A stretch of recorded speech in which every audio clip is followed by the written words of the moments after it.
محلاكم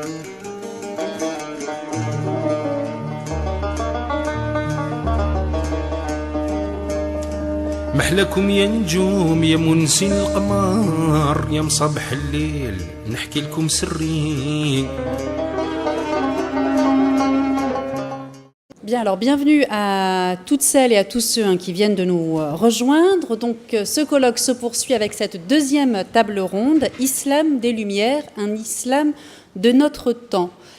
Connaître l'autre pour être humain soi-même, que l'on soit croyant ou non, musulman ou non, homme ou femme, africain, asiatique, européen, c'est à cette dimension humaniste, à la fois intellectuelle, spirituelle et rationaliste, que Malek Shebel a voué toute sa vie, son œuvre littéraire et son travail universitaire. La formule « Islam des Lumières » qui lui était chère émane de deux principales sources d'inspiration, l'esprit des Lumières européennes, dans la mesure où elles ont conduit à des avancées spectaculaires de la conscience humaine, notamment et surtout la primauté de l'esprit critique, l'éveil et l'encouragement au débat, et bien sûr la symbolique de la lumière, Nour, au sein de la tradition islamique. Nour, c'était d'ailleurs, c'est le titre de cette revue qui a été fondée par Malek Shebel, cette revue qui a toujours été imaginée comme corollaire, un corollaire évident de l'association pour un islam des Lumières, voulu par le philosophe Malek Shebel. Voilà, donc je voulais juste placer un petit peu ce contexte pour justifier entre guillemets ou expliciter un petit peu cette seconde table ronde, ou du moins le choix du thème pour cette seconde table ronde, Islam des Lumières, un islam de notre temps. Et c'est à monsieur Steven Duhart qu'incombe la tâche de mener ces débats pour cette deuxième table ronde. Agrégé d'arabe, docteur en islamologie de l'école pratique des hautes études avec une thèse intitulée « L'idée de réforme religieuse en islam depuis les indépendances ». Il est maître de conférences à l'université Paris 13 où il enseigne l'arabe, sa civilisation et les réformismes de l'islam. Alors, j'ai une petite question pour lui, bien évidemment. Vos travaux de recherche visent à rendre compte et à analyser la riche production des penseurs, mais aussi des courants du réformisme islamique à l'aune des problématiques actuelles qui sont les modernités multiples, les altérités, les conflits, les mutations de la religiosité. Alors ma question, c'est la suivante. Aujourd'hui, justement, qu'en est-il? Quid de ces mutations des religiosités, de la religiosité en France? Quel regard portez-vous? Et l'islam a-t-il besoin d'une refondation, voire d'une métamorphose? Donc on est parti pour 2h30, je plaisante. Donc merci déjà pour cette présentation.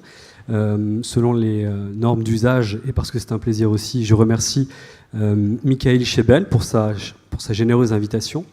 Et profitons aussi pour saluer la mémoire de Malek Shebel, paix à son âme. J'essaierai d'être bref. Je ne m'attendais pas à ce type de questions, pour être tout à fait honnête, mais ce n'est pas grave. J'ai terminé avec une petite équipe de collègues, dont l'un est présent ici, et je le salue aussi, c'est Homero, et collègue et ami. Nous avons terminé un bilan, en fait un rapport sur l'influence du réformisme en islam, avec ses acteurs, et une prospective sur environ une génération sur 25 ans. Nous avons essayé d'élaborer ces prospectives. Et en gros, pour vous le faire rapidement, eh bien, nous pensons que, et aussi pour être en adéquation avec la première table ronde, car ça a été dit d'une autre manière, mais nous pensons, à travers donc cette recherche de terrain, et en même temps théorique aussi, car les deux s'entralimentent, que malgré ce que l'on voit, malgré les apparences de cette écrasante domination de ce que Raleigh Bencher appelait précédemment le salafo-wahhabisme, ou en général de ce que j'appelle moi les mouvements revivalistes, peu importe leur appellation, c'est que tout cela est en train, en réalité, sans qu'on le voit, de se craqueler en réalité. Et finalement, progressivement, les musulmans, et pas uniquement d'ailleurs les musulmans d'Occident, prennent leur propre indépendance. Et quand je parle des musulmans, je parle des musulmans pratiquants, mais aussi des musulmans non pratiquants. Ils commencent de plus en plus à prendre leur indépendance. Alors ça ne se fera pas, bien entendu, en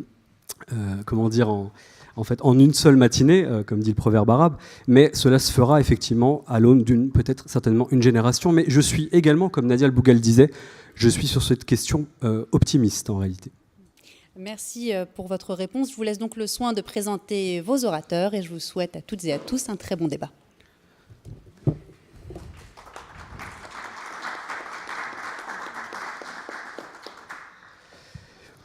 Nous sommes à l'Institut du monde arabe et en tant qu'arabisant et amoureux de cette langue également, je ne peux pas m'empêcher de vous souhaiter Ahlan wa sahlan jami'an wa shukran li husni istima'a'ikum. Donc merci, bienvenue, je traduis quand même, hein, c'est aussi ma formation d'enseignant. Donc bienvenue à vous tous et on vous remercie au nom donc des 3 intervenants qui sont à côté de moi. On vous remercie pour votre prochaine, nous l'espérons, bonne écoute attentive. Je vais commencer donc, contrairement à la tradition islamique ancienne, par la gauche cette fois. Je vais commencer par mon collègue et ami Dominique Avon. Donc Dominique Avon est historien contemporanéiste. Il a effectué une thèse sur une personnalité du christianisme qui qualifie lui-même d'intégraliste. Et il s'est spécialisé ensuite sur l'étude de l'islam contemporain. Donc il travaille sur la question des idées dans l'islam et dans le christianisme contemporain. Si je ne me trompe pas, hein, si l'un des intervenants remarque quelque chose, qu'il n'hésite pas à le dire lors de sa présentation. Donc Dominique, je te tutoie puisque nous nous connaissons déjà. Tu es actuellement donc, directeur d'études à l'EPHE. Je mentionnerai peut-être, pour terminer, un travail plus précisément, même si tu as produit plusieurs travaux, articles et ouvrages, mais je mentionnerai peut-être un qui va nous intéresser ici, c'est que, là encore pareil, hein, tu me corriges s'il y a une erreur de ma part, tu as traduit en collaboration un ouvrage du grand penseur réformiste de la tendance coraniste qui s'appelle Jamal El-Benna, qui nous a quittés lui aussi il y a quelques années, et donc tu as traduit en collaboration un de ses ouvrages, et voilà. La correction sert toujours, merci. Tu as traduit donc 2 ouvrages de lui et je tiens à dire que l'œuvre de Jamal El-Benna est encore aujourd'hui, même pour les spécialistes, méconnue, car il a des dizaines et des dizaines d'ouvrages et donc il nous faut encore effectivement faire connaître son travail. Pour ceux qui ne connaissent pas cet auteur que je viens de citer, Jamal El-Benna, je pense que peut-être même Osman Timera peut-être en parlera, je ne sais pas, mais c'est un éminent penseur et c'était ne pas confondre avec son grand frère. Son grand frère était Hassan el-Benna, fondateur des Frères musulmans en 1928. Jamal el-Benna, lui, est son petit frère et il s'est résolument inscrit dans le réformisme. Il n'a jamais adhéré aux Frères musulmans. Bon, nous ne sommes pas là pour parler de lui, mais c'était important puisque j'ai cité son nom. À ma droite, maintenant, donc Karim Ifrak, collègue également. Karim Ifrak est spécialisé, lui, au départ, avec une thèse sur l'histoire du livre au Maroc contemporain. Et ensuite, il s'est progressivement spécialisé plus en avant, sur la codicologie coranique. Et je crois, il me semble que tu prépares un ouvrage sur la codicologie coranique. Voilà. J'ai bien fait mon travail hier à 2h du matin. Et tu as publié aussi également, je le mentionne parce que ça peut être intéressant pour notre table ronde maintenant, tu as publié aux éditions Al-Buraq l'ouvrage donc La réforme en islam, si je ne me trompe pas. Très bien. Et pour terminer, comme pour Dominique Avon, donc actuellement tu es ingénieur d'études au CNRS et je crois que je n'ai rien oublié. Et ensuite, enfin, Osman Timera. Donc Osman Timera, pareil, je vais te tutoyer, pas par condescendance, mais parce que nous nous connaissons et je trouve que ce serait artificiel de garder un vouvoiement alors que dans la vie, nous nous tutoyons. Donc Osman Timera, c'est difficile car il a beaucoup de casquettes, donc je vais uniquement prendre, il me pardonnera, que celles qui vont plutôt nous intéresser ici.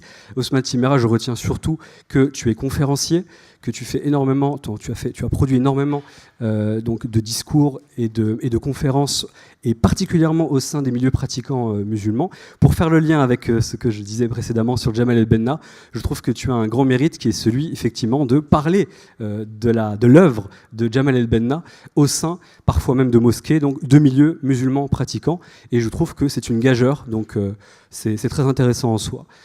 Ensuite, tu as finalement écrit, c'est ce que l'on disait tout à l'heure, tu as écrit un livre sur la réforme en islam. Non, pardon, je dis une bêtise. Tu as écrit un livre sur l'herméneutique coranique dont le premier tome s'intitule Lire le Coran, lire L-Y-R-E. Et je crois, d'après ce que tu m'as dit, qu'il est encore en cours, enfin il sera à paraître, Inch'Allah, bientôt. Voilà. Parmi tes multiples facettes, tu es écrivain, essayiste et tu es diplômé de Sciences Po. Voilà, je pense que je n'ai rien oublié. Si j'ai oublié quelque chose... Oui. Ah, pardon, alors ça, je ne l'ai pas... Donc, tu... D'accord, très bien. Donc, tu es doctorant, c'est ça, actuellement? Je viens de terminer une étude sur Razali, mais c'est pas... D'accord, très bien. Très bien. Donc, pour achever ces corrections salutaires, donc aussi à l'École pratique des hautes études en islamologie, donc tu travailles sur ce travail que tu as mentionné. Si de toute façon j'ai oublié des choses, n'hésitez pas à rajouter dans vos propres interventions. Pour achever donc mon propos, parce que j'ai trop parlé, je vous explique un petit peu le déroulé, mais qui sera quasiment similaire à ce que vous avez déjà vu pour la première table ronde. Donc les intervenants vont parler pendant 7 minutes. Ils feront un effort pour essayer de respecter ce temps. On les remercie d'avance. Ensuite, après ces 7 minutes individuelles, nous nous retrouverons ici pour un échange-débat entre nous. Et ensuite, vous aurez la parole. Donc, j'estime à peu près à 20 minutes l'échange-débat entre nous. Et ensuite, à 20 minutes, la parole qui vous sera donnée. Et je terminerai en disant que pour chacune de vos questions, nous nous répondrons directement. Car souvent dans les colloques, je trouve que le public est souvent frustré parce qu'on ne répond pas tout à fait précisément à ces questions. C'est une déformation professionnelle de l'universitaire qui veut répondre correctement à chacune des questions posées. Donc, nous vous répondrons directement si mes collègues acceptent ce format. Et comme ça, vous aurez directement la réponse à votre question en vous demandant, s'il vous plaît, de ne pas faire de conférence dans la conférence, par respect pour les autres qui ont aussi, bien entendu, des questions à nous poser. Et je vous remercie donc de votre attention. Donc, je donne la parole tout de suite à mon collègue Dominique Avon.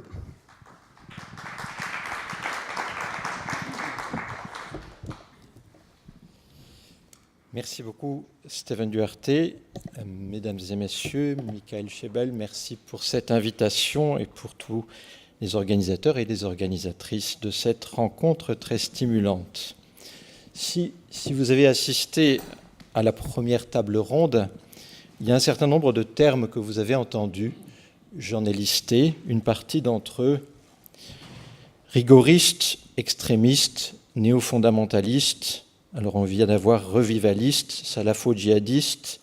Puis il y avait une autre catégorie de termes, étouffement, obscurantisme, rigorisme, décadence, crise. Je n'ai fait que reprendre des termes employés lors de la première table ronde.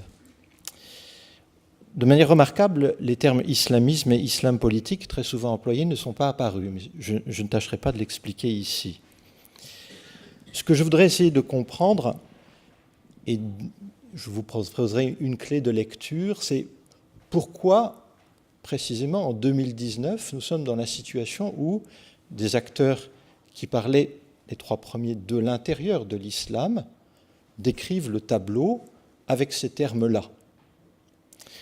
Une des explications que je propose est la suivante, c'est que depuis environ la fin des années 50, la dominante, la majeure, le trend majeur, est un courant intégral dans l'islam. Il faut expliquer comment il est arrivé à prendre l'ascendant. Parce qu'au cours de la période antérieure, en gros des années 1870-1880, aux années 1950 donc, dans l'élite de confession musulmane, en particulier dans le monde de langue arabe, mais c'était également valable pour le monde de langue ourdou, l'élite était dominée par des penseurs libéraux. Je vais vous proposer 2 catégories. La première catégorie, c'est celle d'intégrale, en tâchant de la définir avec 3 critères. Premier critère, la manière de penser intégrale qui vaut pour le monde de l'islam, qui vaut pour le monde du christianisme, pour le monde du judaïsme, du bouddhisme ou de l'hindouisme. Le premier critère, c'est le primat de la communauté sur l'individu et des droits d'une communauté sur d'autres communautés. Ça, c'est un critère qui caractérise l'intégrale par rapport au libéral. Deuxième critère, le primat de l'autorité religieuse sur l'autorité politique. Du point de vue intégral, il n'y a pas de possibilité de laisser aux politiques le dernier mot. Le troisième critère, c'est le primat du savoir religieux sur les savoirs profanes. Alors, essayons de voir comment cela se traduit. À la fin du XIXe siècle, les savants musulmans, notamment dans le monde arabe, parlaient peu, je parle des savants, c'est-à-dire des ulama, ceux qui sont dans l'institution, parlaient peu, relativement peu, les langues étrangères. Les premiers ont appris l'anglais, le français, l'allemand, sont des personnes qui certes sont passées par les institutions religieuses, mais qui sont après allées occuper des postes de responsabilité dans de nouvelles institutions profanes qui apparaissaient et qui sont allées se former en Europe.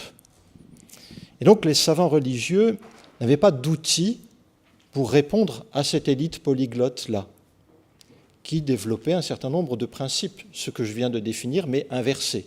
Primat de l'individu sur la communauté, primat du savoir profane sur le savoir religieux, égalité entre hommes et femmes, un certain nombre de choses comme ça. Vous avez Qassem Amin, Mansour Fahmi, Lotfi Sayed, Taha Hussein, je peux multiplier les noms de cette élite libérale de la première moitié du siècle. Qu'est-ce qui se passe à la fin des années 50 ? Ce qui se passe à la fin des années 50, c'est que des savants religieux sont allés se former en Europe, notamment en Allemagne, en France, en Angleterre, même aux États-Unis, au Canada, à McGill, à Montréal, entre autres, et qui sont revenus dans le monde arabe, mais également dans le monde indien. Cette fois-ci, ils ont eu les outils pour contrer le discours libéral. Et ce qu'ils ont dit, c'est « nous allons rejeter, et en matière de savoir, et en matière de droit, ce qui nous a été imposé par la période coloniale. » Ces personnes ont défini un cadre qui est le paradigme intégral et que je vous propose de comprendre de la manière suivante. En 1978, le grand imam d'Al-Azhar, le cheikh Abdel-Halim Mahmoud, a proposé aux savants de l'Académie de recherche de Al-Azhar de rédiger une constitution islamique idéale. Et je vais vous proposer le schéma de cette constitution islamique parce qu'on n'a pas le temps de voir tous les articles ensemble. Le sommet de la société idéale et de l'état idéal pour ces savants, c'est Ash-Sharia al-Islamiyya. Et quand ils disent Ash-Sharia al-Islamiyya, ils disent Ahkam al-Sharia. Cela inclut les hudud. Et tout à l'heure, on a parlé des peines. Ce n'est pas négociable pour eux. Ce qui est négociable, c'est l'application. Ce qui n'est pas négociable, c'est le fait qu'elles existent. Hukuk Allah, une manière de penser les droits de Dieu, et thawabet, c'est-à-dire les principes considérés comme immuables par ces savants. Et enfin, quand on a interrogé le grand imam Abdel-Halim Mahmoud pour savoir mais qu'est-ce que vous dites par Ash-Sharia al-Islamiyya, il a répondu de la manière suivante, eh bien c'est tout ce qu'il y a dans les manuels de fiqh. Donc ce n'était pas une définition vague, c'était très concret. Qui est chargé d'interpréter, de transmettre, d'expliquer et de surveiller. Toujours selon cette constitution, c'est Al-Qada. Et quand on dit Al-Qada, on pense Al-Ulama et Al-Fuqaha. Ce sont ces hommes de religion qui sont détenteurs d'un savoir et qui sont détenteurs également d'un pouvoir de justice, d'un pouvoir judiciaire.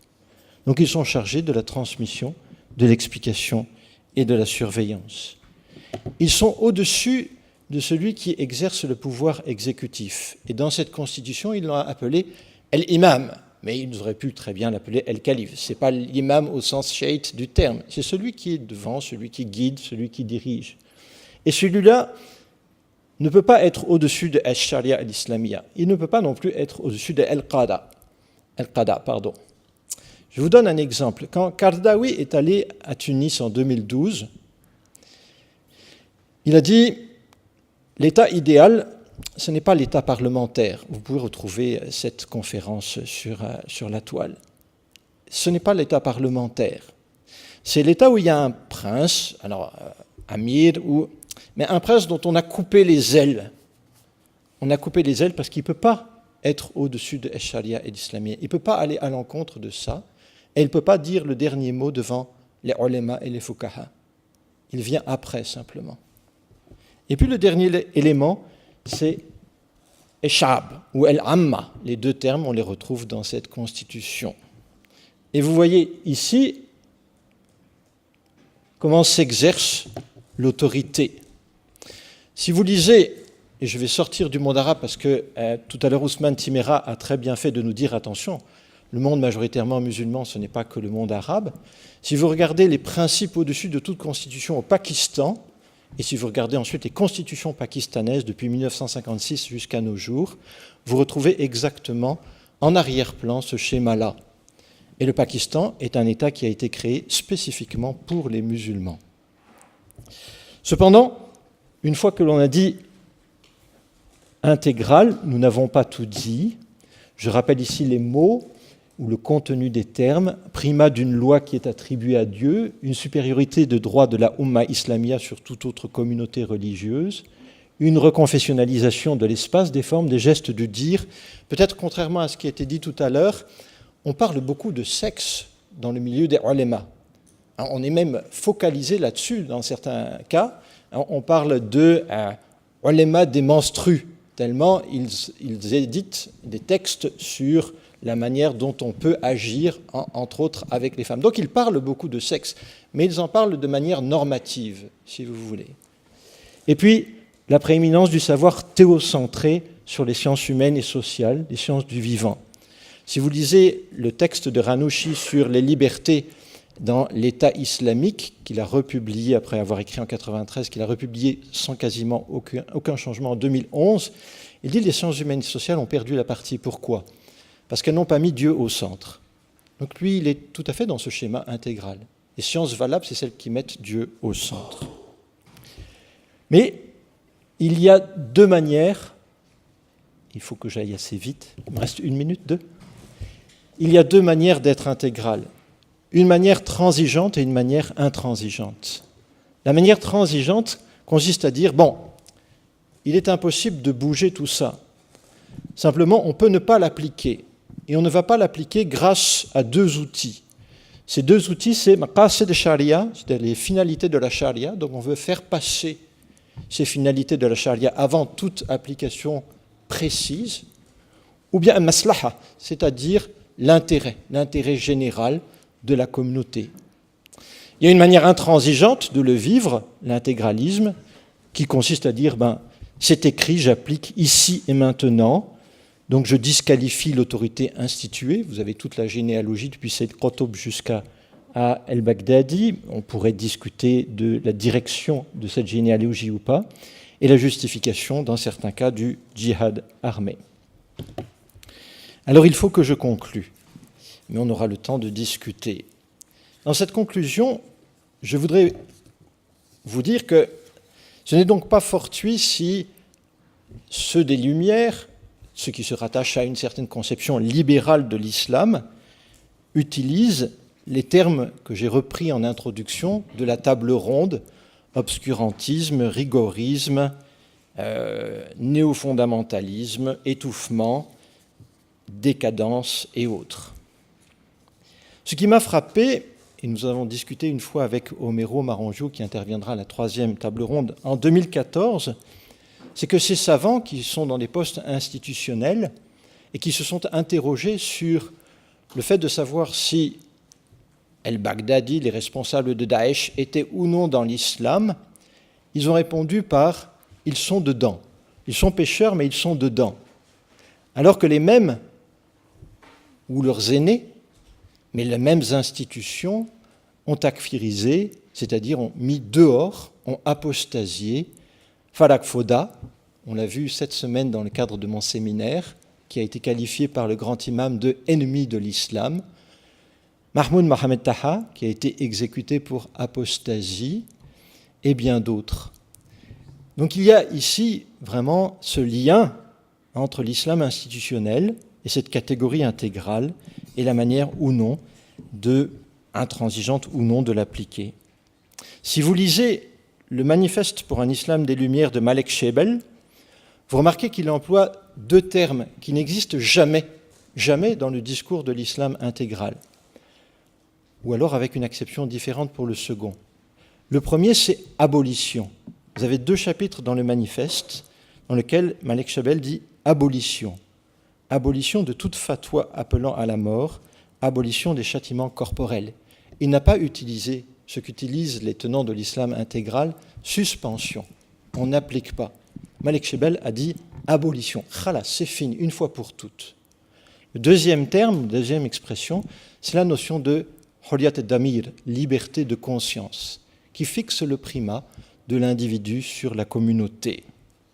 Et ceci, ni dans les universités ou facultés islamiques des pays majoritairement musulmans, ni dans les différentes Dar el-Ifta, ni dans les ministères des Awqaf, ni dans les deux instances transnationales que sont l'Union mondiale des savants musulmans ou le Conseil des sages musulmans, vous ne le retrouvez.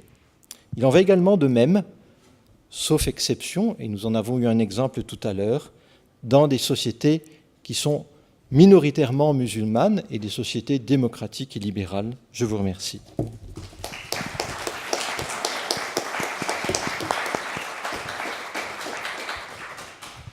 Merci Dominique Avon. Je vais sans plus attendre laisser la parole à, s'il le veut bien, Ousmane Timéra. S'il le veut bien. C'était pour te mettre entre deux plus vieux. Merci Ousmane. C'est moi qui vous remercie.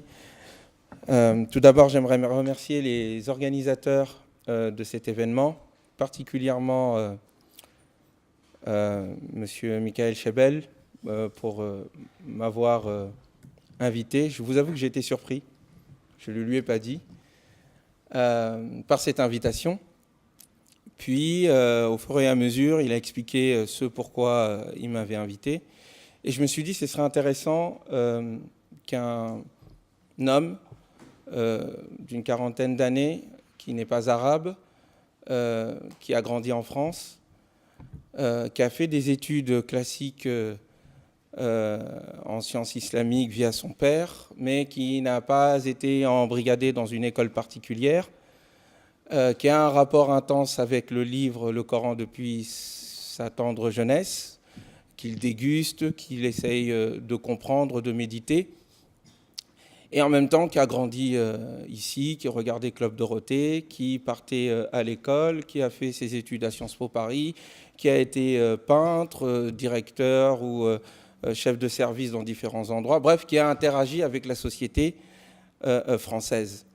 Et qui en même temps a su garder des liens avec l'Afrique, dont il connaît la langue particulière, en tout cas ma langue particulière, le soninké, qui a passé du temps aussi au Sénégal, et qui a donc une expérience de l'islamité qui diffère sensiblement de celle de la majorité des musulmans d'origine maghrébine qui sont ici.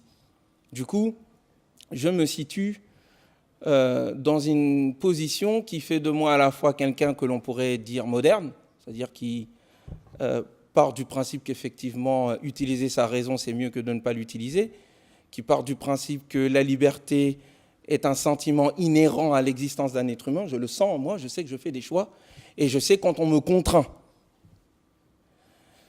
Qui part du principe que la science n'est pas mal en soi, et que, somme toute, nous avons, bien que nous avons des cultures et des couleurs de peau différentes, nous avons la même humanité en partage, les mêmes principes universels que je retrouve en Afrique, que je retrouve dans le Coran en islam et que je retrouve dans la Déclaration universelle des droits de l'homme. Donc moderne, mais en même temps très attaché à l'islam, très attaché à ce que le Coran dit, et qui pense que le Coran en tant que tel s'exprime indépendamment des interprétations, ce qui me permet au nom du Coran de remettre en cause une interprétation en prouvant que bon, cela date, d'une part, en utilisant les sciences sociales et les sciences humaines, c'est dû à tel et tel contexte, sans contextualiser ni relativiser le Coran, puisque j'en fais une référence idéale à partir duquel je peux construire une religiosité, une civilisation, une pensée en interaction avec le reste de l'héritage humain.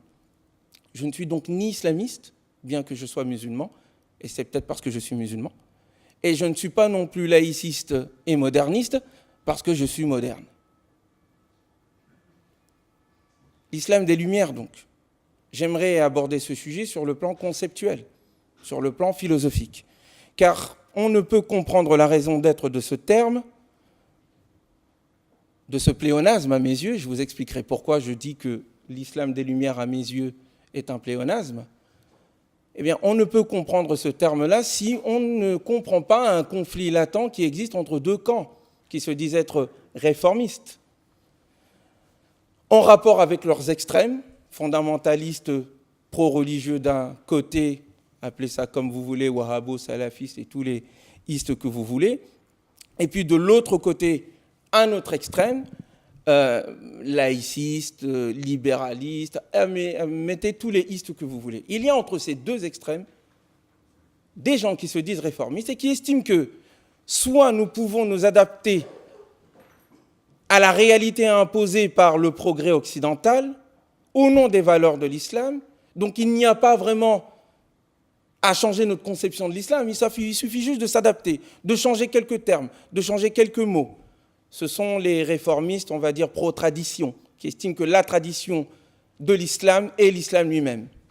Et de l'autre côté, d'autres personnes, un autre camp, qui se dit progressiste, qui se dit moderne, qui ne veut pas rejeter l'islam, mais qui dit que nous devons réinterpréter l'islam et non pas seulement adapter à l'aune de l'expérience occidentale qui, dans ce camp, est considérée comme, c'est la critique que je formule, le summum de la civilisation auquel il faut s'adapter. Les uns considèrent que l'héritage musulman est le summum auquel il faut adapter la modernité et notre vécu. Les autres pensent que l'expérience occidentale est le summum auquel il faut s'adapter en tant que musulman, sinon il n'y a point de salut. Et on ne peut comprendre la notion d'islam de lumière que si on prend en compte ce conflit. Il y a un conflit d'interprétation. Les uns parlent d'islam du juste milieu, sans qu'on comprenne vraiment de quoi il s'agit, mais ça permet de dire, vous voyez, on n'est pas des extrémistes, on n'est pas des fous furieux comme les autres, à notre droite ou à notre gauche. Et puis les autres diront islam des Lumières, mais pour dire, écoutez, l'islam n'est pas tel que vous le pensez. Chez nous aussi, nous avons de la sexualité.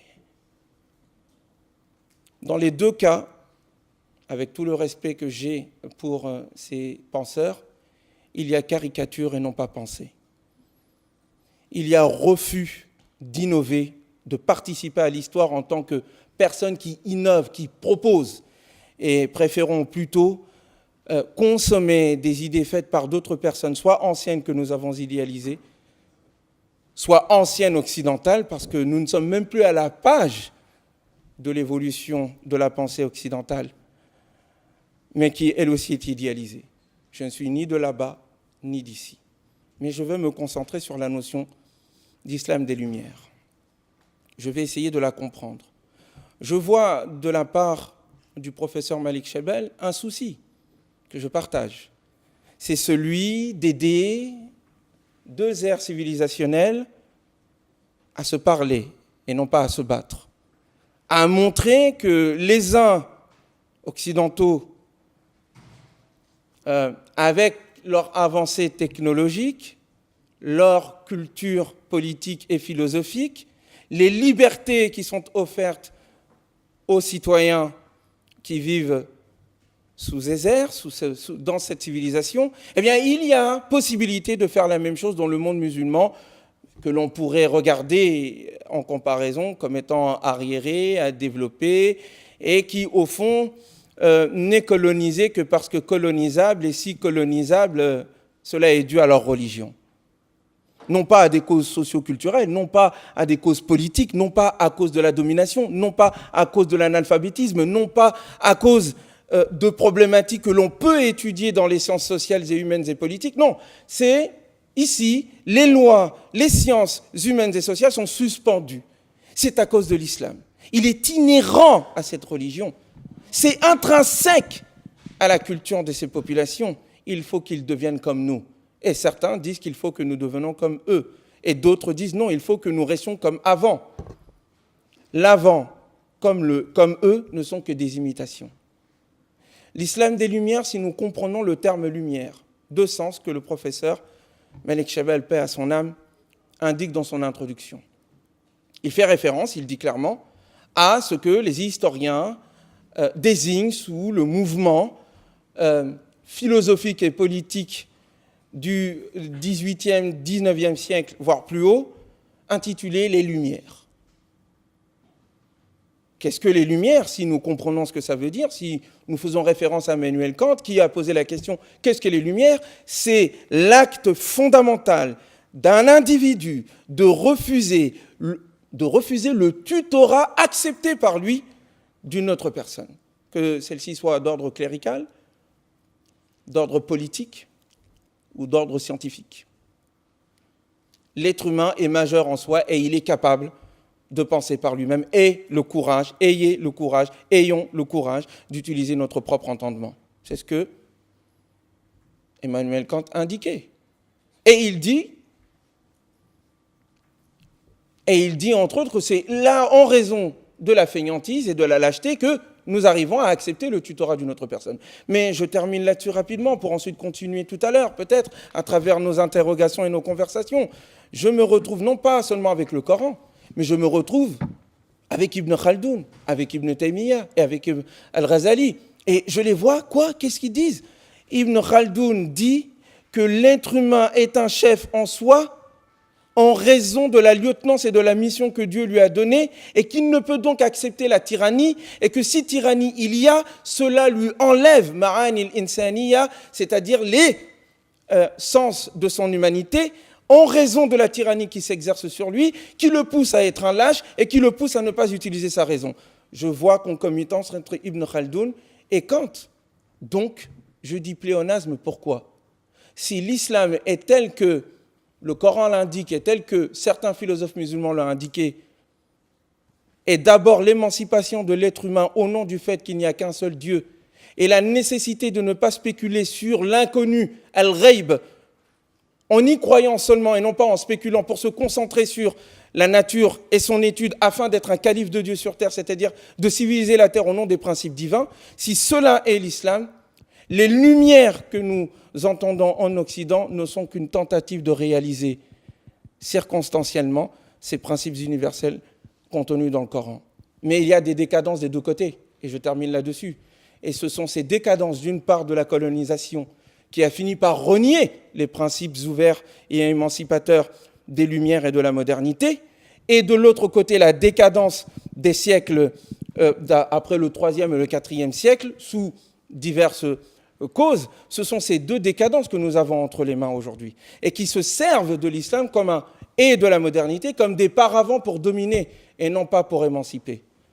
Le prochain projet philosophique ne sera pas de s'adapter à l'ancien comme au présent, ce sera d'accomplir la modernité dans la réalisation des valeurs cosmiques de l'islam qui n'ont pas encore été réalisées. Je vous remercie.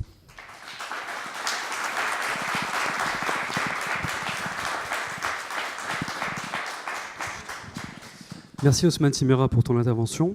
Deux petites choses avant de laisser la parole à mon collègue Karim Ifrak. Ton intervention est tombée à point nommé, Ousmane, puisque tu as décortiqué, selon ton point de vue bien entendu, l'expression islam des Lumières, et ça tombe très bien puisque c'est l'objet justement de votre deuxième table ronde. Et enfin, dernière chose, vous avez aussi entendu la parole d'un acteur, et j'ai tenu à ce que Ousmane puisse parler entre Dominique Avon et Karim Ifrak, car les deux précédents donc sont des universitaires qui explorent le réformisme de l'extérieur en tant qu'observateurs. Et là, vous avez la parole d'un acteur, et je trouve ça toujours intéressant d'avoir cette alternance. J'aurais que ce terme acteur, mais on en parlera. Mais tu es libre de le récuser, ouais, acteur, je suis libre de l'employer. Je laisse la parole à Karim Ifrak. Merci pour 7 minutes également.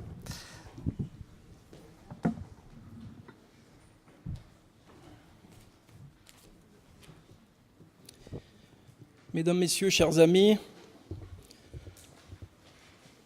tout d'abord, tous mes remerciements à la Fondation Malek Shebel, et en particulier à son fils Michael, qui a eu cette très belle initiative pour nous réunir tous ici, pour débattre des questions qui touchent à l'islam en général, à l'islam des Lumières en particulier, et à l'islam dans son cadre réformiste, dans sa dimension vraiment micro. Et je suis très heureux d'être ce soir ici parce que dès que Michael m'a sollicité pour cette intervention, j'ai tout de suite dit oui, parce qu'il s'agit de remémorer la pensée de Malek Shebel, qui est un penseur qui fait partie des penseurs qui donnent le vertige. C'est un penseur connu, reconnu à l'international, un auteur prolifique, mais pas uniquement sur le volet quantitatif, mais également sur le volet qualitatif et également sur la diversité des thématiques qu'il a traitées au cours de sa vie de chercheur. Lorsque je pense à Malek Shebel, je ne peux m'empêcher de penser à un autre auteur arabe connu, reconnu à l'international, qui s'appelle Abbas al-Aqad. Abbas al-Aqad est un intellectuel égyptien qui s'est construit tout seul. C'est un autodidacte. Pourtant, il a pu percer, il a pu se faire une place dans la pensée arabe en général et islamique en particulier.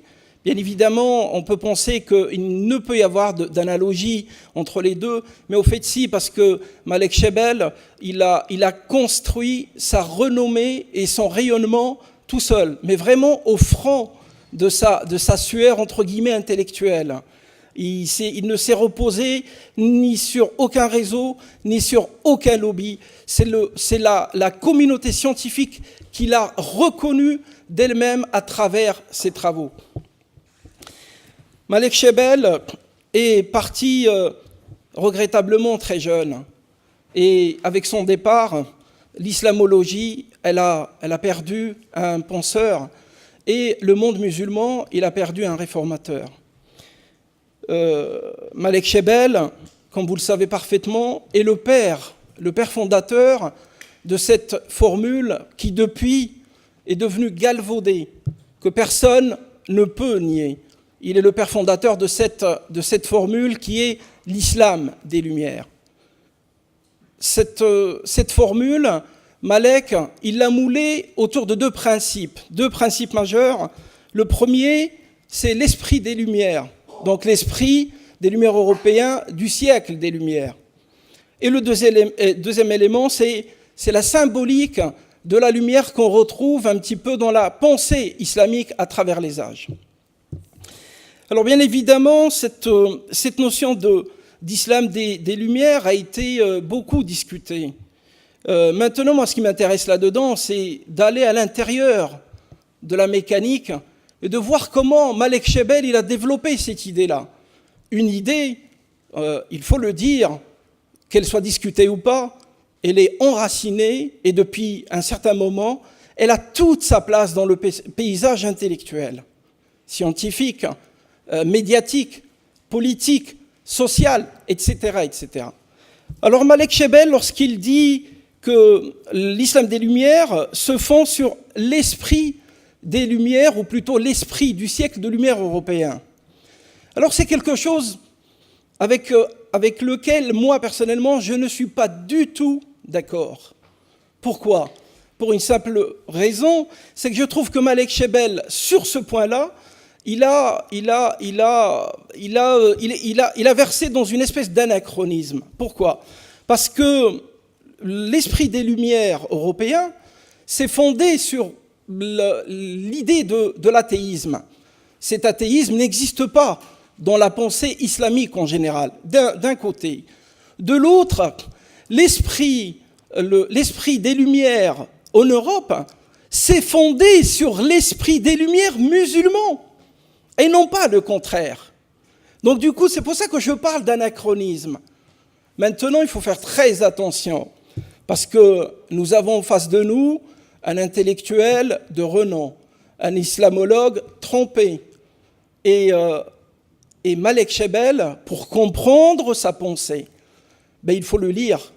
Et il faut surtout ne pas commettre l'erreur de mal le lire ou de mal le comprendre.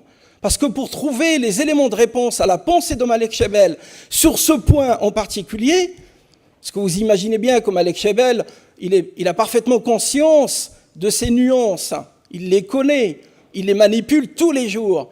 Donc qu'est-ce qui l'a poussé à dire ça ? Au fait, pour comprendre, on trouve quelques éléments de réponse dans l'introduction de son manifeste.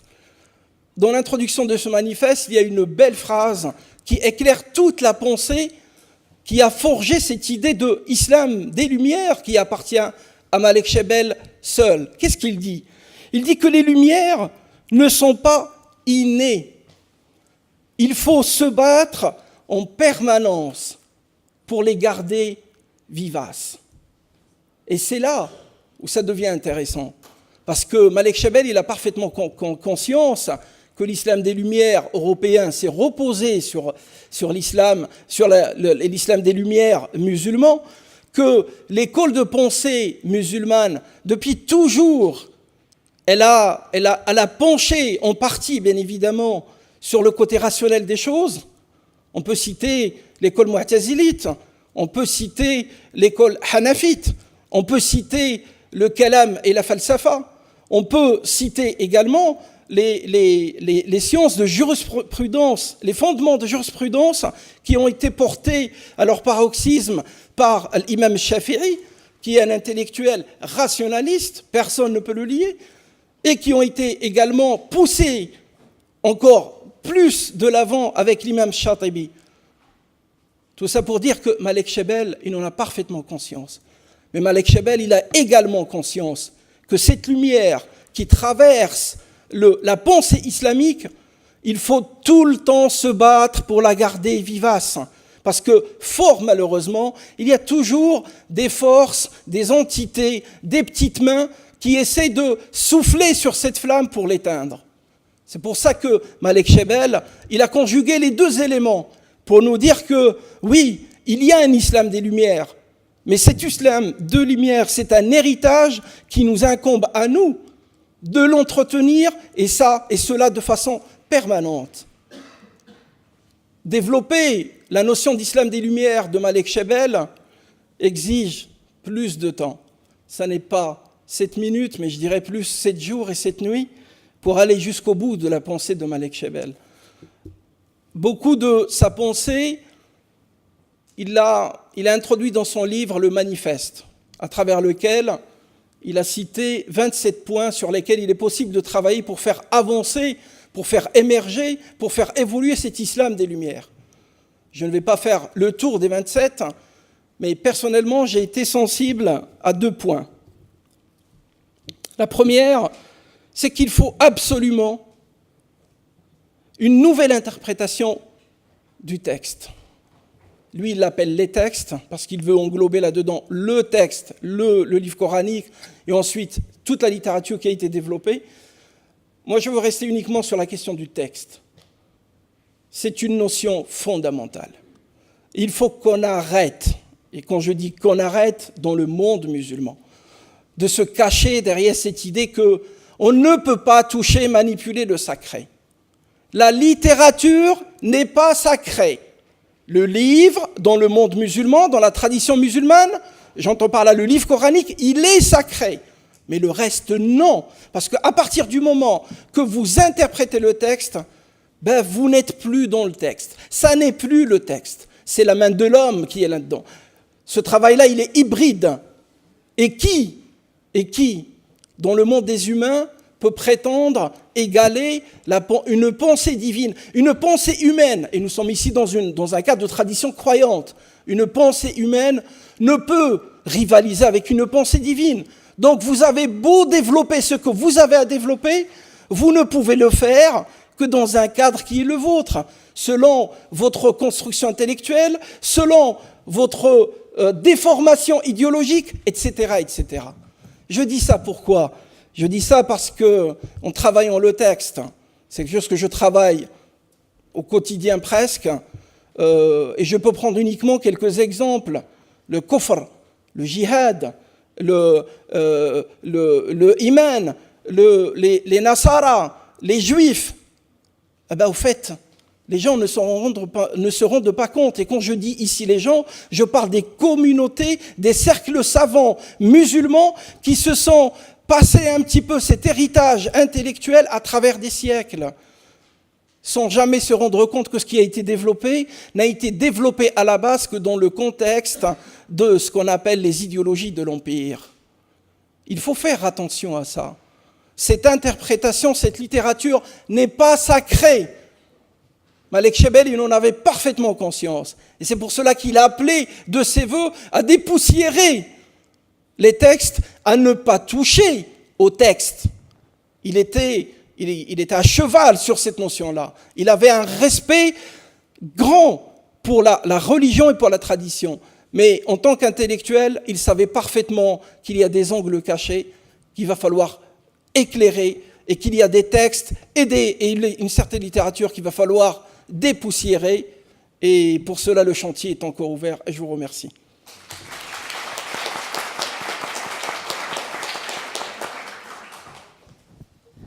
Merci Karim Ifrak pour ce rappel qui d'ailleurs m'a rappelé également un proverbe arabe, Majal ou l'aramel ou Asir. Donc il y a du pain sur la planche, pour traduire en bon français contemporain.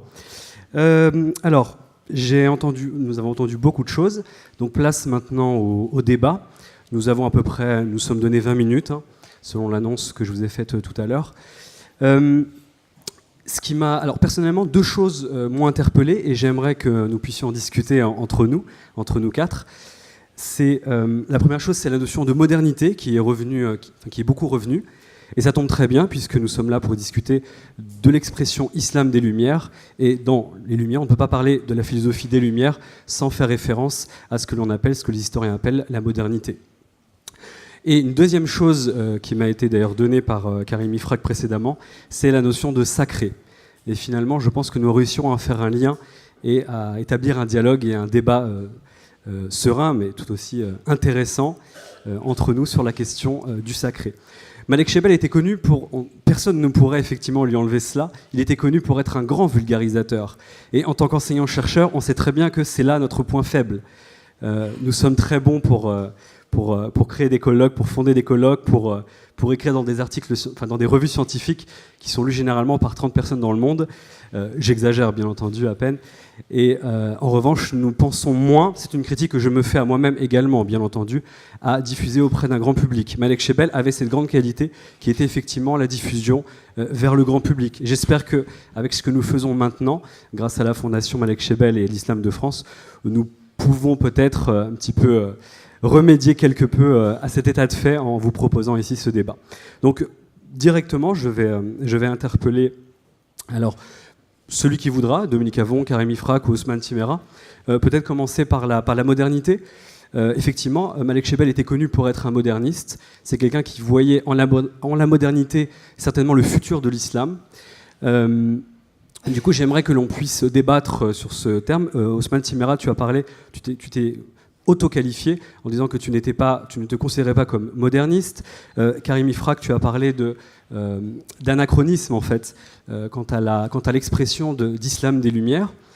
Et du coup, oui, et tu as aussi mentionné, ça c'est important, le fait que finalement, est-ce que l'on peut transposer une notion, un concept incarné par l'expression islam des Lumières à l'islam contemporain, ou plus généralement à la grande histoire de l'islam, attendu que les historiens savent très bien, et il y en a un à ma gauche, qu'on ne peut pas ainsi télescoper de manière un peu ashwaïya, de manière un peu confuse, les époques par rapport au domaine culturel, et en l'occurrence ici à de grandes civilisations.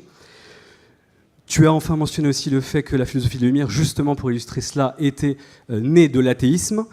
On ne sera pas forcément effectivement d'accord peut-être, mais justement, ça tombe très bien, puisque nous sommes là pour en débattre. Alors je ne sais pas si Dominique Avon peut-être voudrait rebondir, ou Ousmane Timéra, c'est comme vous le souhaitez. Bon, je vais reprendre quelques éléments que j'ai évoqués tout à l'heure, je vais le dire différemment. En 3-4 propositions, si j'avais à définir la modernité d'un point de vue de l'héritage historique, c'est... Par exemple, politiquement, la distinction entre le croyant ou le fidèle d'un côté et le sujet ou le citoyen de l'autre. C'est-à-dire, dans le cadre moderne, vous pouvez apostasier, mais vous n'êtes plus un séditieux. Dans le cadre prémoderne, si vous apostasiez, vous êtes un séditieux. D'accord ? Donc ça, c'est un changement considérable. C'est-à-dire que vous pouvez être d'une autre religion que le prince, en d'autres termes. Et que ça ne pose pas de problème vis-à-vis de votre fidélité par rapport au prince ou par rapport à l'État. Ça distingue un cadre prémoderne d'un cadre moderne. Deuxième critère, c'est une séparation la plus large possible des pouvoirs. Il n'y a jamais de séparation totale des autorités. Jamais de séparation absolument totale. Mais la séparation la plus large des pouvoirs, ça oui, dans le cadre moderne. Le troisième critère que j'ai essayé de définir tout à l'heure, c'est l'autonomie des savoirs. L'autonomie du champ du savoir. C'est-à-dire que, par exemple, au niveau académique ici, dans une société comme la société française, on ne dépend ni d'une autorité politique qui va nous dire ce qu'il faut qu'on fasse, ni d'une autorité religieuse. L'autorité académique, elle a personne au-dessus d'elle. Si elle veut, elle peut se laisser subvertir, mais si elle veut, elle n'a pas à se laisser dicter sa conduite. Alors, je reprendrai peut-être sur cette question du rapport lumière-athéisme, qu'il y ait eu des philosophes athées lors du siècle des Lumières, oui, il y en a eu. On peut parler de Diderot, par exemple, mais la majorité d'entre eux n'étaient pas athées. Si vous prenez la lettre sur la tolérance de Voltaire, il dit, attention, on se méfie de l'Église, on se méfie des autorités religieuses, mais on se méfie également du fanatisme athée. Donc, il ne se plaçait pas du tout dans ce camp-là. Si vous prenez les Lumières écossaises, les philosophes écossais ne se définissent absolument pas comme athées. Si on reprend Kant, Kant ne se définit pas comme athée. Donc, si vous voulez, je corrigerai ce point de vue-là. Après, je voudrais dire une dernière chose. Je suis fasciné, même depuis tout à l'heure, par la question du nous. C'est-à-dire, derrière, il y a quoi? Si vous vous appelez Jean ou Christine, vous êtes une héritière des Lumières. Si vous vous appelez Sarah ou Mohamed, vous êtes héritier ou héritière d'autre chose. Mais bon sang, moi, je suis responsable de rien là-dedans. Je suis un héritier de tout. C'est pas nous qui avons fait ça. Nous héritons tous de tout ici. Vous n'avez écrit rien, vous n'avez rien écrit de tout ce dont nous avons parlé là. Donc il faut quand même se détacher un peu de ça, de se dire c'est pas parce que vous êtes citoyen français que vous êtes ceci ou cela. C'est pas parce que vous êtes de confession musulmane ou bouddhiste que vous êtes héritier de ceci ou de cela. Vous pouvez prendre ce que vous voulez où vous voulez. Vous n'êtes responsable de rien. Vous pouvez l'accepter, le récupérer. Et ça permet quand même de sortir un peu de certains cadres, quoi. Ousmane? Oui, merci. Je m'inscris tout à fait dans ce que vient de dire le professeur avant. J'ai dit que pour moi, l'islam des Lumières était un pléonasme. Pléonasme, c'est lorsqu'un second terme vient pour éclairer un premier terme. Donc il ajoute un sens supplémentaire qui n'existe pas dans le premier. Très bien.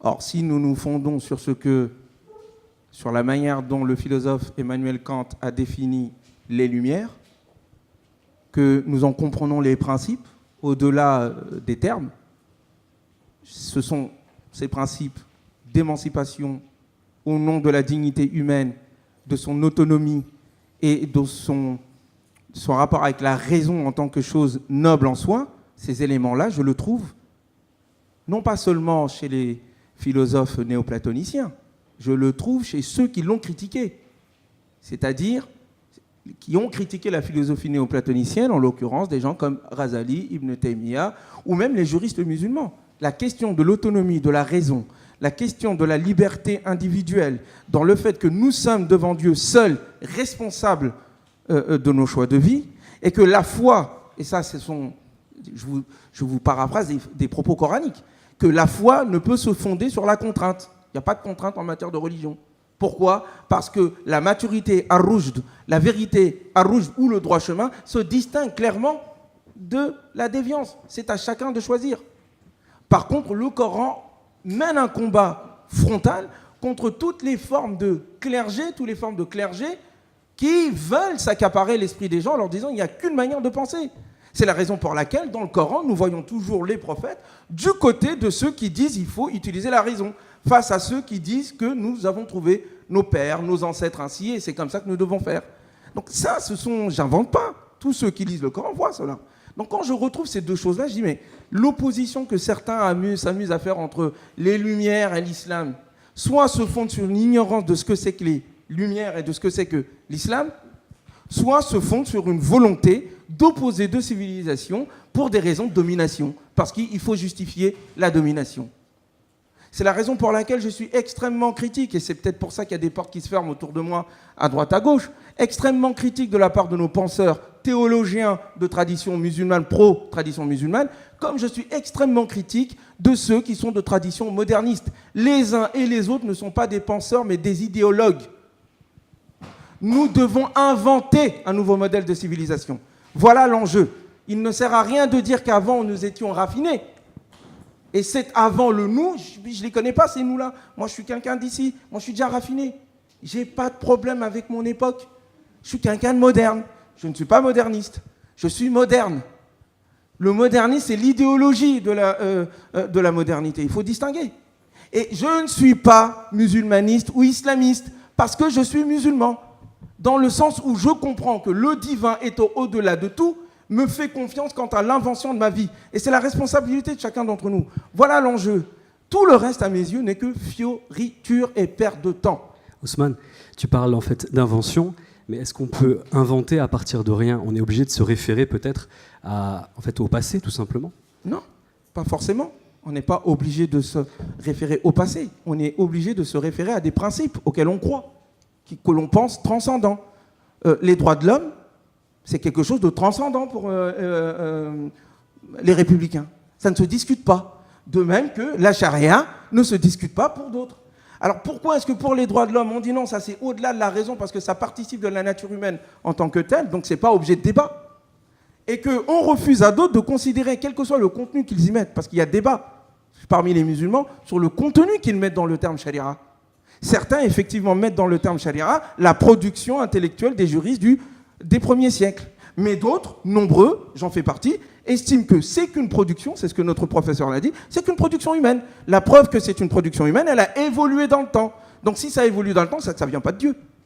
Ça vient des êtres humains. Donc à charge à nous, à partir de la référence du Coran, qui dit, attention, il y a des règles immuables qui sont intrinsèquement liées à la nature humaine. Fitra. C'est la même chose que ce qu'on dit chez les philosophes des Lumières, de ce qu'on appelle le droit naturel. Donc, il y a moyen de dialoguer. Et s'il y a des différences en termes d'expérience, ce sont des différences d'expérience civilisationnelle. Charge à nous maintenant, je finis juste mon propos. C'est pas une conférence dans la conférence. Non, c'est pas une conférence dans la conférence, je finis juste mon propos. L'enjeu aujourd'hui pour les penseurs de ma génération, c'est d'aller au-delà de la modernité du modernisme et de l'islamité de l'islamisme. Nous devons penser à un projet civilisationnel cosmique qui prenne en charge les questions écologiques, les questions d'égalité entre tous les êtres humains, le partage des richesses. C'est là où nous serons demandés devant Dieu pour ceux qui y croient. Et non pas de savoir quel est mon camp entre modernistes et islamistes, qui nous laisse tranquilles et qui nous laisse penser.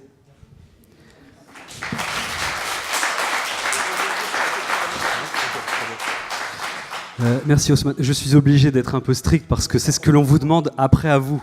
Donc il faut qu'on s'applique à nous-mêmes ce que l'on demande aux autres. Voilà, je ne vais pas rappeler le verset du Coran qui parle de cette question. Je voudrais tout de suite m'excuser auprès de vous parce que je vais remettre une couche sur la question de la modernité, bien qu'en sachant que cette question a été traitée en long et en large. Mais je dirais deux choses. La notion de la modernité est un combat idéologique. Il faut faire très attention à ça. Le deuxième point, c'est que la notion de modernité est victime d'un problème de paradigme. La notion de modernité en Occident n'est pas la même, n'est pas vue de la même façon, ni traitée de la même façon de l'autre côté de la planète. Et du coup, faire une espèce d'analogie ou de va-et-vient entre les deux, ça serait comme d'essayer de rentrer à un carré dans un triangle. Ça c'est le premier point. L'élément important là-dedans, je pense que sur la question de la modernité, il faut se référer à l'histoire. Et dans l'histoire, qu'est-ce qu'on rencontre ? On rencontre une élite intellectuelle musulmane qui refuse la notion de modernité parce qu'elle s'inscrit dans le sillage de la montée de l'impérialisme et du colonialisme. C'est cette modernité que le monde musulman a refusée. Et malheureusement, nous avons hérité de ces idéologies qui ont été galvaudées de part et d'autre, jusqu'au point où on a mis l'étiquette sur l'islam anti-moderne.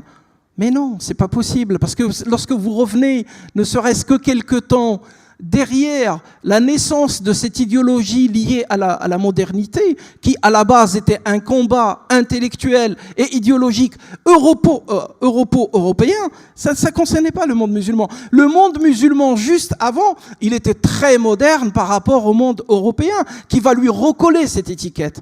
Mais nous avons hérité, les générations qui sont arrivées derrière, ils ont hérité de ce combat idéologique sans l'autopsier, sans le distinguer, sans l'analyser. Mais aujourd'hui, moi, Karim Ifrak, musulman, je suis très bien dans mes chaussures dans la modernité. Si il y a une génération révolue qui voulait rien voir parce qu'elle était assommée et emprisonnée dans l'idée qu'on doit militer et défendre et combattre les idées qui nous viennent de l'Occident, toutes ces thématiques sont complètement caduques, elles sont complètement dépassées. Je suis bien dans mes chaussures et je dis merci à la modernité. Voilà.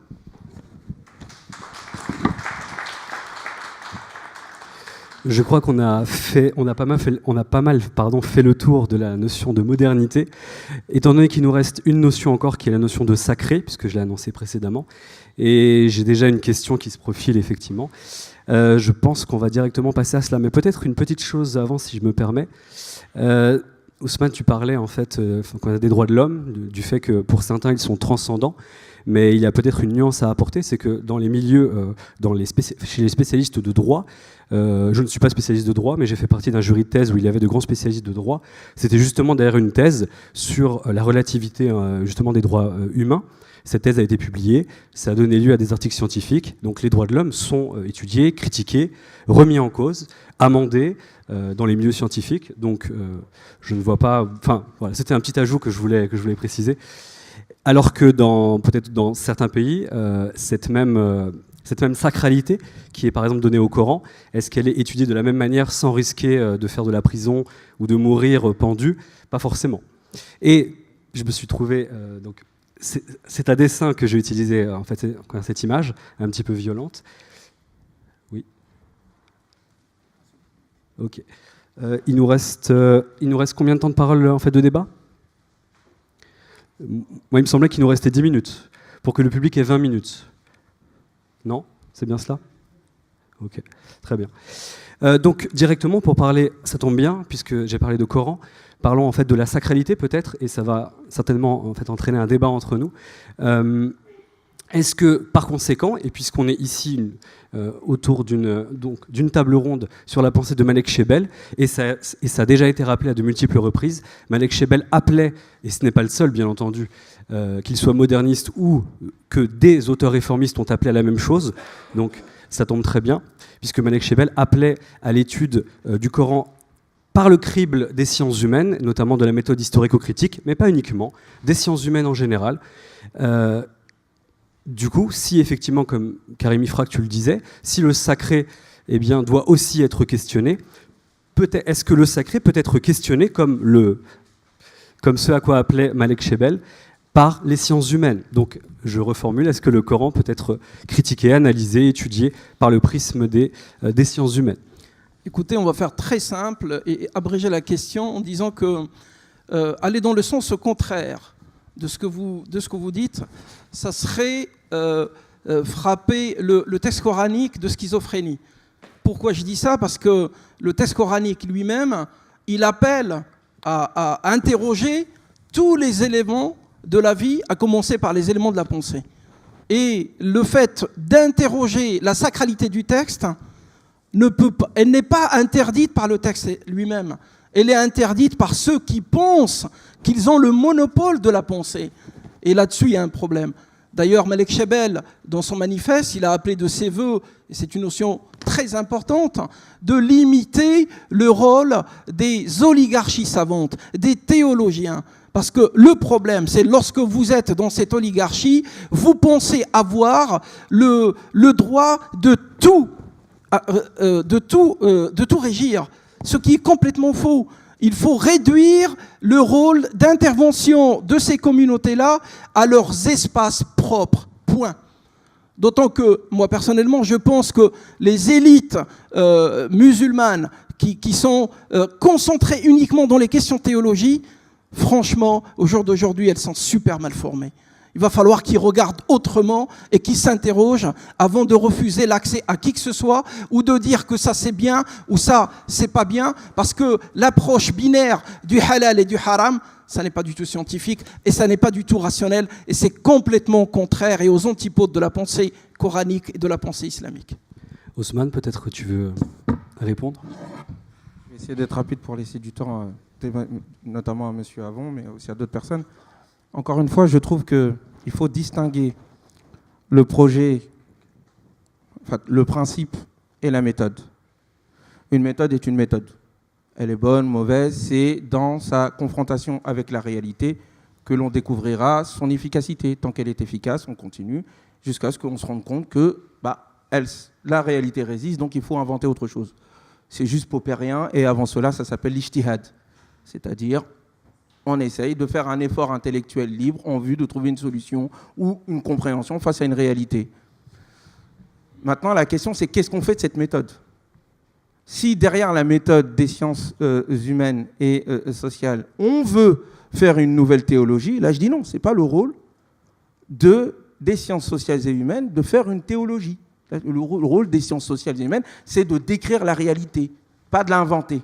Celui qui invente la réalité ou que la réinvente, c'est le poète, le philosophe, le politique, les civilisations, les êtres humains que nous sommes, tout simplement. Donc là où je critique encore une fois les penseurs des deux côtés, c'est qu'ils utilisent des sciences qui sont le produit d'êtres humains, les sciences islamiques d'une part ou les sciences humaines et sociales d'une part, comme étant un transcendant, quelque chose d'éternel et d'absolu. C'est pas vrai. Donc, c'est ça mon souci. Donc, est-ce qu'on peut approcher le Coran et le questionner ? Bien sûr que oui. Mais est-ce qu'on doit approcher le Coran pour le déconstruire ? Tu peux le faire si tu veux.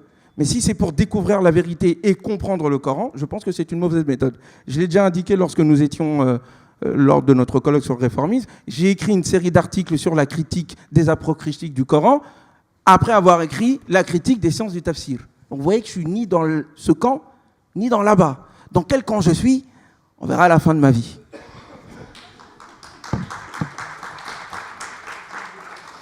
Merci Osman Timéra. Je crois, il me semble que, est-ce que c'est le moment de la pause ? Les informations sont contradictoires qui me viennent, donc si on peut me préciser les choses. Parce que moi j'avais prévu 20 minutes d'échange avec le public. Okay. Du coup on peut prendre même 20 minutes pour le public, puisque nous avons terminé. Donc si vous avez des questions, cher public, n'hésitez pas, on va vous donner la parole et donc dirigez votre question vers la personne ou nous tous, comme vous voulez. Merci. Mohamed Kilani, j'arrive de Tunis. Chaque fois que j'arrive à Paris, je me précipite vers Lima pour le jeudi de la semaine. Osman doit intérioriser la citation de Montaigne qui disait « Je me croirais le plus heureux des mortels si je pouvais faire que les hommes puissent guérir de leurs préjugés. » Cette question des préjugés, elle est centrale dans toutes les religions. En ce qui concerne l'islam, puisque je suis musulman, j'aime bien que, comme vous avez bien fait de nuancer entre modernisme et modernité, au passage, je précise que pour moi, la modernité consiste à élargir le champ de l'autonomie et non pas à accroître la dépendance. Et aujourd'hui, nous voyons bien que nous sommes modernes, mais que nous sommes souvent dépendants de plusieurs axes. Donc, je veux préciser une nuance concernant ce que vous avez appelé l'euphémisme. Il n'y a pas d'islam rétrograde ou islam des ténèbres, ou islam, disons, des lumières. Il y a un seul islam, mais il y a des pratiques des musulmans qui varient selon les époques, selon les régions, selon les mécanismes politiques, sociaux, économiques, etc., etc. Moi, j'ai été construit par deux cultures. J'ai une double généalogie. Je juste avoir la question, excusez-moi de vous... Justement, j'y arrive. Okay. L'élan est un peu perturbé, mais je vais le retrouver. Moi, je dois beaucoup à la culture française au même titre que la culture arabe. J'estime, sans être fanatique, j'ai raté l'occasion d'être fanatique, que la modernité, telle qu'on la vit aujourd'hui, est la résultante de l'avènement de l'islam, qui est la dernière religion monothéiste. Pour un croyant comme moi, Dieu était capable de créer une autre religion, mais il ne l'a pas fait. Donc la modernité, elle est partie grâce à l'apport du judaïsme, du christianisme et puis de l'islam. Ne croyez-vous pas aujourd'hui qu'il est temps que cette guerre des religions mue et vire vers un dialogue réel de religions, comme l'a bien rappelé Ousmane, parce qu'aujourd'hui, il est temps et urgent, il est urgent de sortir de ce grand malentendu disons, sous le prétexte de la domination. Je vous remercie. Merci, je pense que nous serons tous d'accord sur ce point. Est-ce qu'il y a une question? Oui. Juste un point sur cette question, dernière religion, pas dernière religion. Qu'est-ce qu'on appelle religion, si vous voulez? En historien des religions, après la religion musulmane, je vois la religion sikh, je vois la religion bahaï, je vois d'autres religions. Vous pouvez considérer que ce ne sont pas des religions, vous avez parfaitement le droit de les considérer, mais en sciences humaines et sociales, en nous spécialisant sur le religieux, on ne dit pas a priori, non, vous vous trompez parce que Dieu vous a rien révélé. Vous avez été... c'est vos rêves, c'est vos... Donc je pense qu'il faut faire, en tout cas dans ma discipline, il faut faire attention à dire, finalement, il n'y a que 3 religions monothéistes, et puis après, c'est fini. C'est plus compliqué que ça. Madame? Oui. Donc ma question va s'adresser à Monsieur Dominique Avon. Donc merci d'abord pour l'éclaircissement sur l'aspect, on va dire, historique de l'évolution de l'islamisme sur le XXe siècle. Ma question, effectivement, la notion des Lumières est une notion qui est assez relative, on va dire, et qui peut être interprétée d'une certaine manière ou d'une autre. Mais ne pensez-vous pas qu'il est un petit peu réducteur, en fait, de penser que, on va dire, l'islamisation du monde musulman, c'est-à-dire dans le sens on va dire, de la mise en place de systèmes politiques qui tendent vers un islam plutôt radical, soit simplement lié au fait que certains ulamas, certains penseurs se soient, on va dire, ouverts sur le monde occidental et qu'ils aient pu apprendre d'autres langues. Moi, ce que je comprends, c'est qu'en fait, le fait que ces personnes-là soient devenues polyglottes a fait qu'ils ont eu des arguments pour contrer les pensées de la colonisation. Or, si l'on voit dans l'histoire, effectivement, j'ai compris qu'en fait, il ne fallait pas mixer et mélanger les périodes entre elles, mais dans l'histoire musulmane, nous avons eu des périodes où beaucoup de penseurs, notamment dans l'Andalousie, étaient polyglottes et s'ouvraient au monde. Il y a eu beaucoup de penseurs, on va dire, ésotériques, exotériques, qui s'ouvraient à d'autres cultures, à d'autres religions. Il n'y avait pas cette problématique-là, parce que selon moi, je pense qu'il y a eu un certain affaiblissement, on va dire, intellectuel qui a eu lieu lors de ces colonisations, de ces périodes fragilisées, enfin des périodes fragiles. Donc ça, c'est une chose, donc le premier point. Donc il n'y a-t-il pas vraiment une problématique de faiblesse intellectuelle plutôt que d'ouverture, on va dire. Et deuxième point, donc, sur l'aspect Ahkam Sharia. Donc effectivement, donc on parle beaucoup de hudud depuis certaines décennies, un certain nombre de décennies, mais il y a une petite omission, moi, sur l'aspect donc légitimité des hudud et puis discussion sur l'application des hudud. L'omission, pour moi, elle est dans l'interprétation même de ces hudud-là. Pour moi, en fait, la problématique aujourd'hui, ce que je conçois en tant que musulmane, on va dire pratiquante, croyante. Vous pouvez juste écourter, oui, pour permettre aux autres, s'il vous plaît. Oui.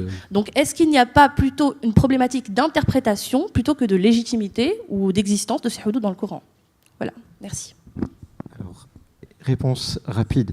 En 7 minutes, évidemment, il y avait énormément de facteurs que je n'ai pas pu aborder. Ce que j'ai voulu vous montrer, c'est un moment de l'histoire. Vous avez parfaitement raison de dire que ce moment, il coïncide avec le temps des indépendances.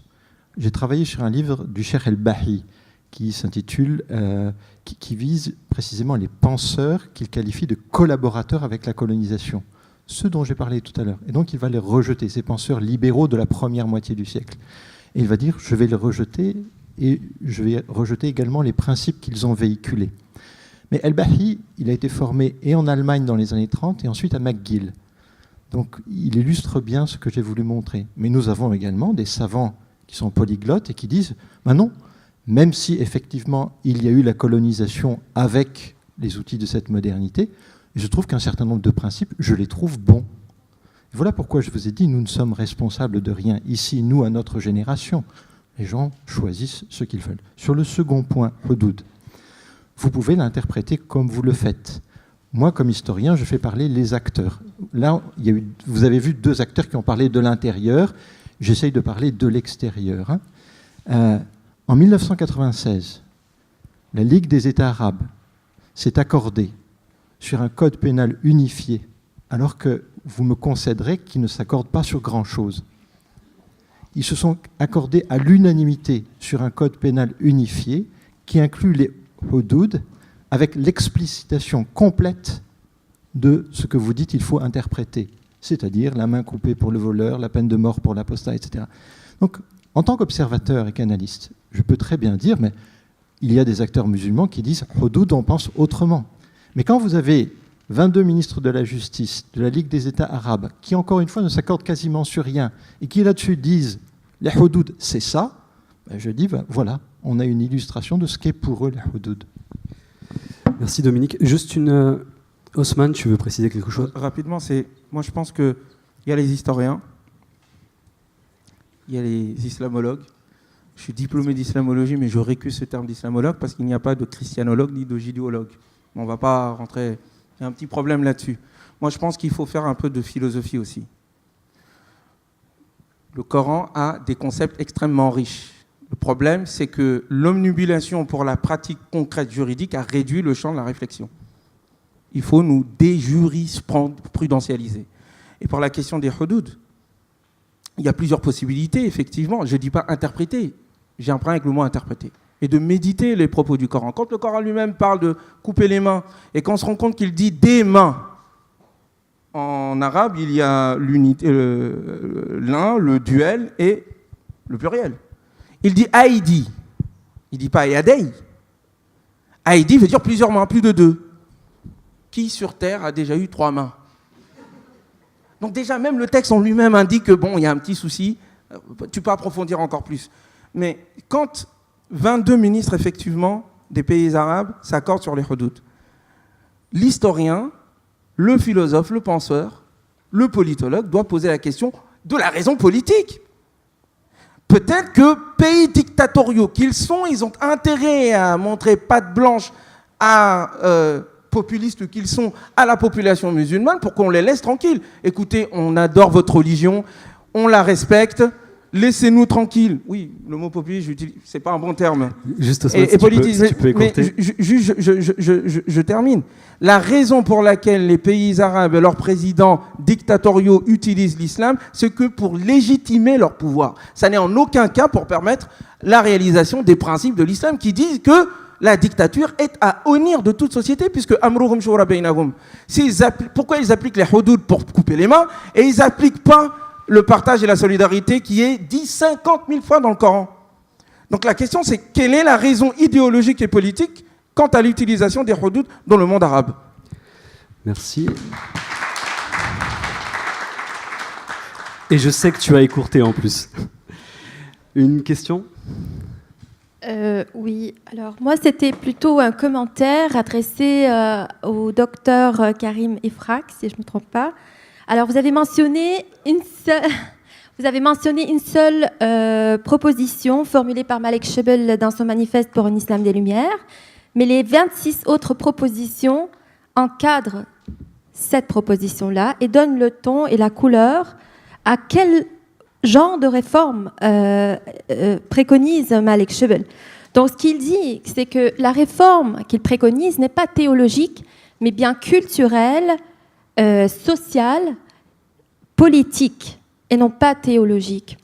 Donc voilà où on voit la rupture avec les autres réformateurs de l'islam, et c'est ce qui fait l'originalité de l'islam des Lumières. Merci. Merci pour cet ajout. Je crois qu'il y avait une question au premier rang, je crois. Il nous reste 10 minutes, hein, c'est ça, je crois. Voilà, c'est juste pour M. Karim Ifrak. Moi, je vous pose la question en termes de similitude entre la pensée de Malek Shebel et de Abbas Mahmoud Al-Aqad. Est-ce que vous ne pensez pas qu'il est plus proche de Ahmed Arkoun que de l'Aqad? Merci. Écoutez, aucune similitude entre les deux penseurs, aucune. Vraiment, au niveau de la pensée, hein, au niveau de la pensée. Malek Shebel, il a évolué en France, il se bat sur d'autres idées qui ne sont pas celles de l'Aqad. Au fait, quand j'ai fait cette analogie, quand je me suis permis cette analogie, c'est uniquement que les deux se sont construits d'eux-mêmes, le premier intellectuellement et Malek Shebel au niveau du rayonnement scientifique à l'international. C'est à ça que je faisais allusion, mais pas du tout sur la pensée. Ce sont deux espaces complètement distincts. Oh, Harkoun, c'est un autre sujet, ça. C'est un autre débat. Il faudrait un colloque sur la question. Une autre question du public ? Oui, merci, Claude Sicard. Oui, vous avez parlé tout à l'heure de modernité. Ce que l'on a entendu en Occident par modernité, c'est ce que on a appelé une sortie de religion. C'est-à-dire, Marcel Gauchet, si vous voulez, cette phrase, si vous voulez, tout à fait forte, que notre civilisation, si vous voulez, au XVIIIe siècle, a fait une sortie de religion, c'est-à-dire qu'on est rentré dans une civilisation où l'homme n'obéit plus à des lois qui lui sont fixées de l'extérieur, par exemple par Dieu, mais obéit à des lois qu'il se donne à lui-même. Et donc c'est ça la démocratie. Dans l'islam, pour l'instant, ça n'est pas le cas. Si vous voulez, l'islam est en principe une religion où les hommes obéissent à des lois qui sont fixées par Dieu. Alors la question que je vous pose, y a-t-il quelque chance qu'un jour la civilisation musulmane fasse à son tour une sortie de religion? Une grosse question.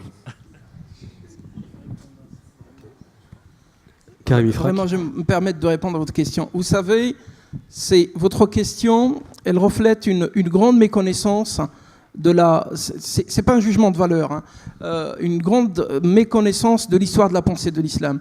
L'islam, des premiers temps, entre... Je ne prendrai pas les Omeyyades, mais à partir des Abbassides, et vous remontez tranquillement un certain temps, il était beaucoup plus moderne que les modernistes européens eux-mêmes.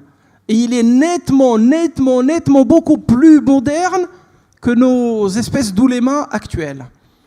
Lorsque vous dites que l'islam n'est pas dans la modernité, au fait, il n'est pas dans la modernité dans certains espaces malheureusement sclérosés. Des gens qui pensent avoir tout compris et surtout qui pensent avoir le droit et avoir le pouvoir de vous imposer ce que eux pensent être la vérité vraie.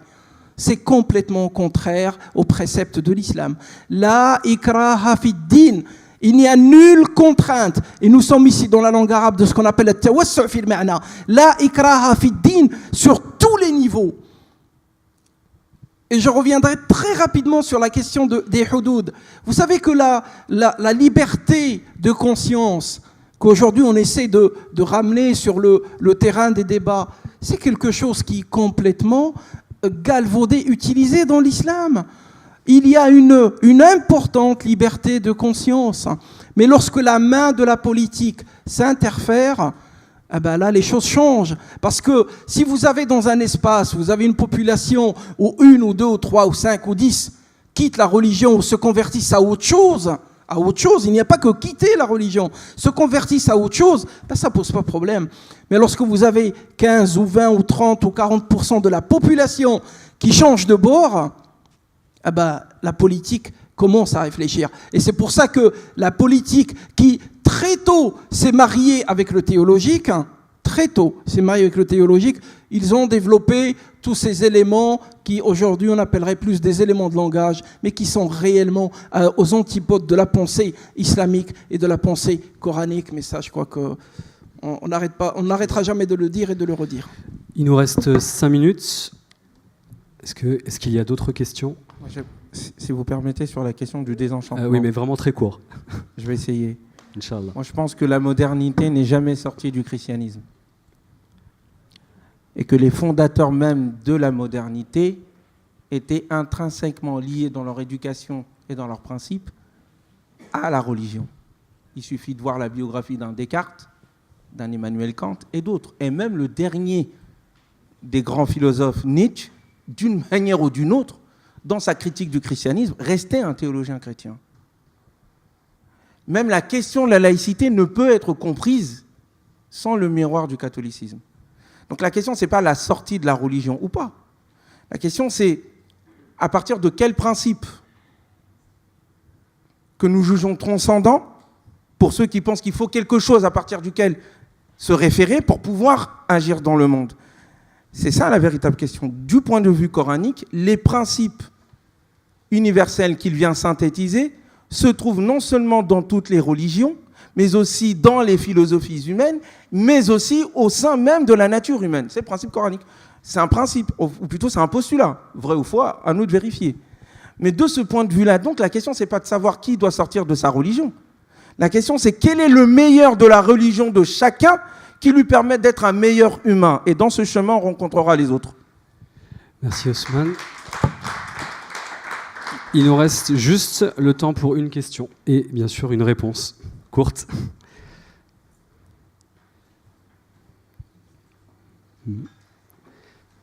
Oui, au fond. Oui, bonjour, merci beaucoup pour vos interventions. Alors moi j'ai une question peut-être un peu naïve. Je suis pas du tout dans le domaine de l'islamologie, je suis plutôt linguiste. Et la question que je me pose, c'est est-ce qu'on est sûr que la théologie n'utilise pas des outils des sciences humaines? Et est-ce que c'est du coup évident pour ceux qui le clament ici, dans cette table ronde, de dire que la théologie, que les sciences humaines n'ont rien à faire dans l'interprétation du texte? Voilà. Oui, c'est une question pour Ousmane. Je crois qu'on s'est mal compris. Il y a le philosophe, le penseur, le poète, celui qui pense des concepts. Il les invente en référence à une révélation ou à la création. Mais il y a toujours une référence à. On ne pense pas dans le vent. Et il y a les méthodes par lesquelles on approche la réalité symbolique ou naturelle. Je dis que ces méthodes-là sont humaines, elles sont relatives, elles ont des fonctions. Les sciences humaines ne sont pas là pour nous inventer une réalité, mais pour nous la décrire. Ceux qui inventent la réalité sur le plan symbolique, qui fait des propositions, c'est l'œuvre des artistes, c'est l'œuvre des poètes, c'est l'œuvre des philosophes, c'est l'œuvre des penseurs, que nous sommes tous. Et le scientifique n'a pas pour rôle de nous dire le pourquoi, il se concentre sur le comment. Et donc, se contenter du comment pour dire que le pourquoi n'existe pas est déjà une réponse sur le pourquoi. Dire que le pourquoi particulier que je donne dans ma religion permet de faire taire le scientifique est déjà un outrepassement des limites. La raison a pour but d'étudier la réalité. Et la foi lui dit qu'il y a au-delà de cette réalité quelque chose d'autre, un sens auquel tu peux ou ne pas croire, mais qui n'est pas l'objet de ton analyse scientifique. Personne n'a analysé les anges. Pourtant, on peut y croire.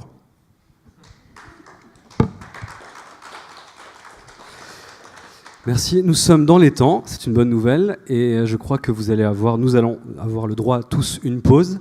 Donc je clôture cette deuxième table ronde. Je vous remercie de votre sérieux, de votre attention.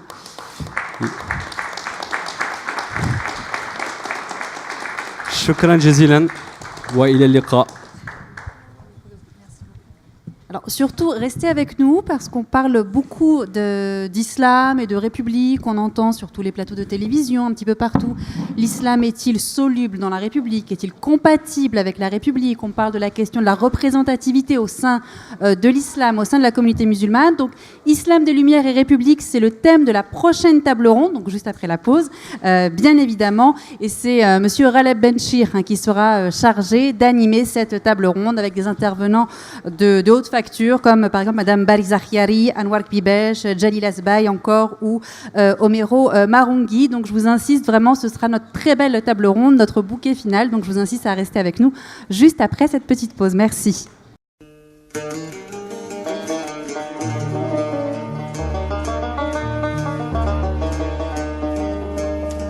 محلكم يا نجوم يا منسي القمر